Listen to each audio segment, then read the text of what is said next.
Hello everyone, this is Money Mom. Welcome to the channel. Today I'm doing a Q&A about all the popular questions that you guys wanted me to answer. I'm going to do this once a year on my YouTube anniversary, which is in August. So there's some good questions here, so I'm going to get started. If I forget to answer any questions, put them in the comments below, and I'm just going to get started. The first one is, did I pay for my daughter's college? No, I didn't. She paid for it. She's done all different kind of part-time jobs. She is more frugal than anyone else in the household, and she doesn't see a reason to buy most things.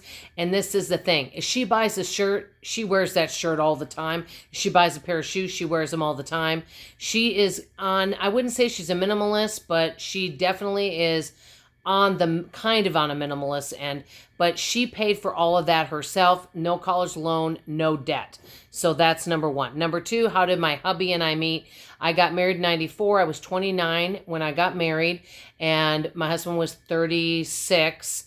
And so we got married in 94. So we've been married, like, it'll be 31 years later on this month in September. And so we met through a pen pal club, and we started writing letters, and then we just were fond of each other. We talked a few times on the phone, and he came to Dallas, Texas to visit me, and then we just started dating from there. We dated like a couple months, we got engaged, and then 6 months later we got married. So he moved down into Dallas, Texas in January from Green Bay, Wisconsin. I'm from St. Paul, Minnesota. Well, I was born in the Twin Cities, but I grew up in a suburb of St. Paul, Woodbury. And my husband grew up in the thumb of Michigan, but then he moved to the UP, the Upper Peninsula.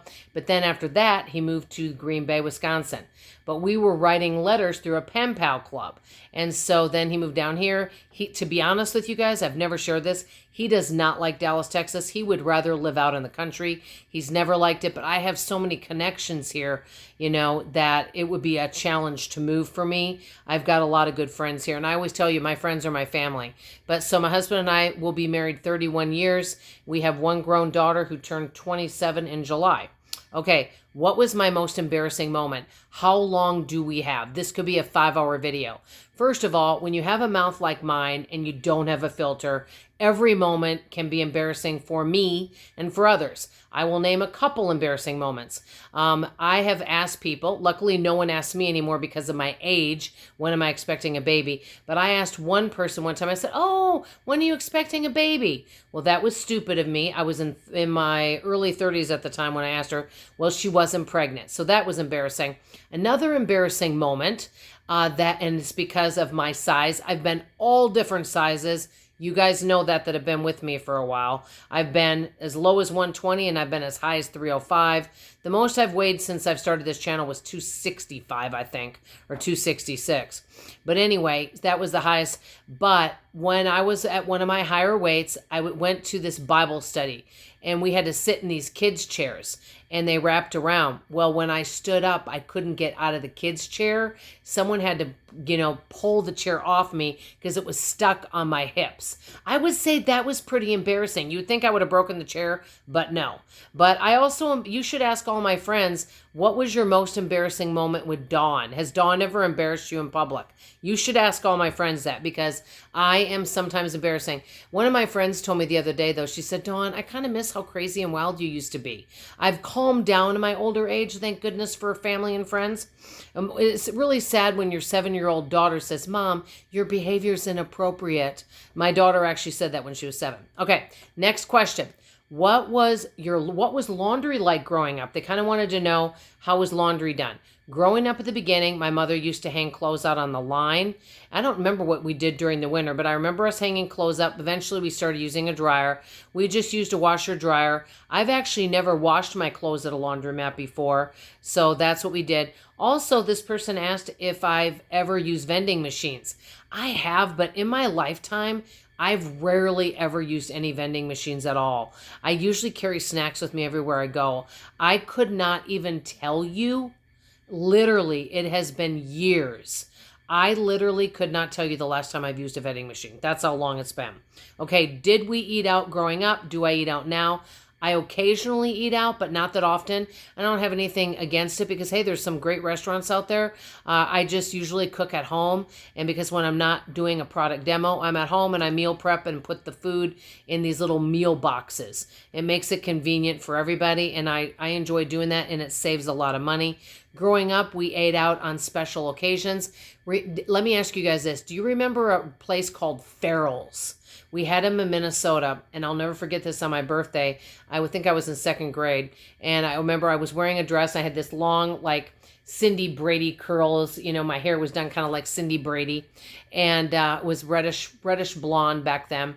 And I would stand on this chair, and wear a cute little hat, and everybody would sing happy birthday. So we went out to eat occasionally, but it was considered a treat. Okay. Now the next questions are about Christian books. Do I read Christian books? To be honest, not that often. Do I have a favorite one? I did read one, or actually listen to an audio, and I thought it was good. And it really is all about your thought life, taking your thoughts captive. And it was called Power Thoughts by Joyce Meyer. I thought it was a really good book, and because it gives some really good information in there about really where are your thoughts going? Are our thoughts serving us? You know, we talk about ourselves negatively. We have worries sometimes. We have resentments. And when we belabor these and start thinking about them over and over, they're not serving us or other people. And so I thought it was a really good book, Power Thoughts. I recommend it to everybody. Okay, where would I go on a 1 week or 2 week vacation? Now, one thing I would love to do is, if I had a way to get there, I would love to meet all of you. I would love to go all around the world and meet all the people that have been watching me for a while. And anybody that would want me to visit them, it'd be great to visit you guys. That's number one. Number two, there is something I want to do coming up, but I wouldn't call it a 1 week or 2 week. It's outside of Denton, Texas. And it's this little ranch. I cannot remember the name of it, but it's outside of Denton, Texas. And it's like an animal sanctuary. And you get to visit with animals, and you get to feed the giraffes, and you get to have breakfast with the giraffes, and they can the giraffe will be outside your bedroom window, and they can poke their head in your window and eat off your plate. I just think that sounds fun. I love animals. I've gotten to ride on an elephant before. I've gotten to hold a baby lion before. They have the loudest purr. I've always wanted to hold a koala bear and pet a kangaroo. And it sounds crazy, but I would love to, one of the things I'll get to do if I do this is go to this. It's like an animal sanctuary / hotel ranch. I'm not even sure what it's called, but you get to hold a sloth, and you get to feed animals. I don't know why, but I love animals, and I would love to go visit an animal sanctuary, volunteer and work with the animals. That would be really fun. You know, anything where I can be active doing something. That's what I enjoy. I did really enjoy, this wasn't a vacation, going to the Titanic display. It was very well done. It was done here in Dallas. And I also did the virtual experience with the headset. Absolutely love that. It was in 3D. I don't ever do things like that, but I did it once. It was wonderful. If it comes back next year, I wouldn't go again. That's one thing. If I've done State Fair, I've gone so many times, Scarborough Fair, they're all great experiences, but I've done these things so many times that I'm looking for new experiences. So basically, any vacation would be fun for me, as long as I'm not in the car for a long time, and I like to be active doing things, okay? So I wouldn't want to be laying around, because I can lay around at home. Okay, number 9, and don't worry guys, there's not 50 questions. Okay, have you ever had an epiphany or a light bulb moment? I would say my light bulb moment would be when I kind of really discovered my purpose, because, we don't know if tomorrow's promised. I really believe that God has me here on this earth to be a source of encouragement and light to other people. What can I do to encourage others? How can I love others? How can I listen? How can I be a better person? And, how can I help people to have a better day?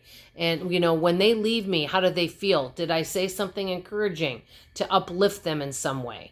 That, I feel, was my light bulb moment. Okay, number 10, do I have a tattoo, or would I get one, or what do I think about them? I don't have anything wrong against anyone else getting one. I've never had a tattoo or had a desire to get one, but if someone else wants one, that's fine. I don't have a lot of strict rules. A lot of people kind of want to know a little bit about my religious background growing up. My parents came from different religious backgrounds, I will say that. So we really did not go to church as a family, but morals and values and honesty were very important. Following the golden rule and how we treated other people were really important. My parents didn't like when other people discussed religion, because occasionally you'd have friends or people come over and people all have different views, and they didn't really like it if somebody would try to, push their views on you. And so I am all for, being loving and kind and all that. But I do think some of the things and I'm kind of glad my parents raised me this way, because I've known some people that were raised in a stricter environment and it felt kind of fear-based. Ours was more integrity-based, morals, values, love and respect for others. What I call common sense, the basic 10 commandments, following the golden rule. How do you treat your neighbor? Are you helping your neighbor? It wasn't a bunch of rules that you had to follow. I wasn't raised in a really strict home. It was just the basics, be respectful to your parents, to your teachers. My big thing that my parents believed in was being honest. Don't lie to them. They want to be able to trust you. Don't ever be afraid to come to me. Put in a good day's hard day work. Help around the house. Just good, what I call common sense, okay? It wasn't about, oh, you can't watch this on TV. I remember growing up, I'll just share this. My mother said, Richard, I can't believe you're letting our little Dawn watch this. I would sit down and watch Benny Hill with my dad and Saturday Night Live. When I was in 6th grade, I loved Saturday Night Live, okay? And probably most 6th graders weren't watching that. And so I would watch things like that, but nobody made a big deal out of this stuff, back then. We just didn't. But that's kind of how I was raised, kind of more, like I said, hardworking family. My dad was a truck driver. Mom was a stay-at-home mom, but before that, she was a hairdresser, and she really liked that. My hair always looked fabulous, I'll tell you that. But that was it. And then one other big question is, what do I see for the future of the channel? This is the last question. I hope to continue to do it. Most of my videos I want to keep short and sweet. I would eventually, with more time, maybe love to learn to do some editing and things to maybe make some of the videos a little more polished. Maybe when I'm semi-retire, I'll be able to take time to do that. But I love, doing the YouTube channel. I love all of you. I enjoy all the comments. Oh, one last comment or question that I got, and I want to tell you this, forgot about that, is I did get somebody that sent me an email, and they said, hey, a lot of people will bring their families on. Why don't you talk about your husband and your daughter more, or why are they not on the channel? Actually, 2 people asked me that. And the reason is my husband told me he doesn't mind coming on sometimes. My daughter said she doesn't want to, she's living her own life. She doesn't want to come on because she doesn't want, people to ask questions, things like that. And my daughter and husband are both kind of shy. They're the opposite of me.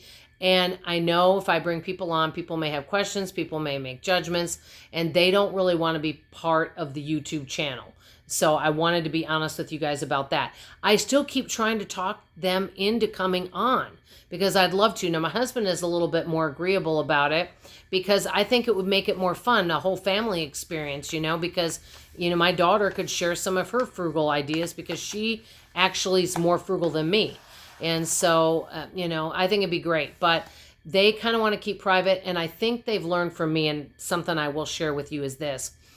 For the longest time, and I've shared this in other videos, have been an oversharer because I like to talk and I like to visit. I've opened myself up so much. Well, when you open yourself up and it's, hey, it's my responsibility, I'm not blaming the other people. You open yourself up to other people's judgments, opinions, and values. And then what happens is, even if you don't open up anymore, they still start asking you questions because you've opened up before. I'm not blaming the other people. But when you open up and share your personal life, you basically open up a can of worms. And then when you start sharing about your family, then people start asking questions, and maybe that the family members don't want you to share. It can just be a whole big mess. So I'm learning to kind of keep more of my private life private. I will share you everything I can about myself, okay? And I have opened myself up to a lot of criticism, but guess what? A lot of it's true. And it's kind of weird, and I kind of like this about myself lately. sometimes people will criticize me about things, not on the channel, just in real life. Like they'll say things, you know, and criticize something. And you know what I'll say? I'll say, yeah, you're right. You got a good point. I don't even make a big deal or argue. I used to defend myself or make excuses. If someone speaks the truth about me, I just accept it and say, yeah, you're right. I could definitely work on that. And then I move on. You know, I'm not about sweating the small stuff anymore and, you know, just being honest. Anyway, I know this is a rambly video.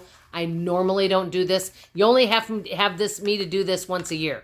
If you have any more questions, let me know. Leave them in the comments below. One last thing I forgot to say. People keep asking me about mystery shopping, but I don't think I need to answer this on the video because you've emailed me and I've answered back. So I could do another video on that, but I do have several on the channel. You could just look up Money Mom Mystery Shopping, and there's several on the channel. So anyway, I'm signing off finally. I love you guys. I appreciate you. Let me know what you think of the Q&A, and if you think I should do this once a year. Love you guys. Bye.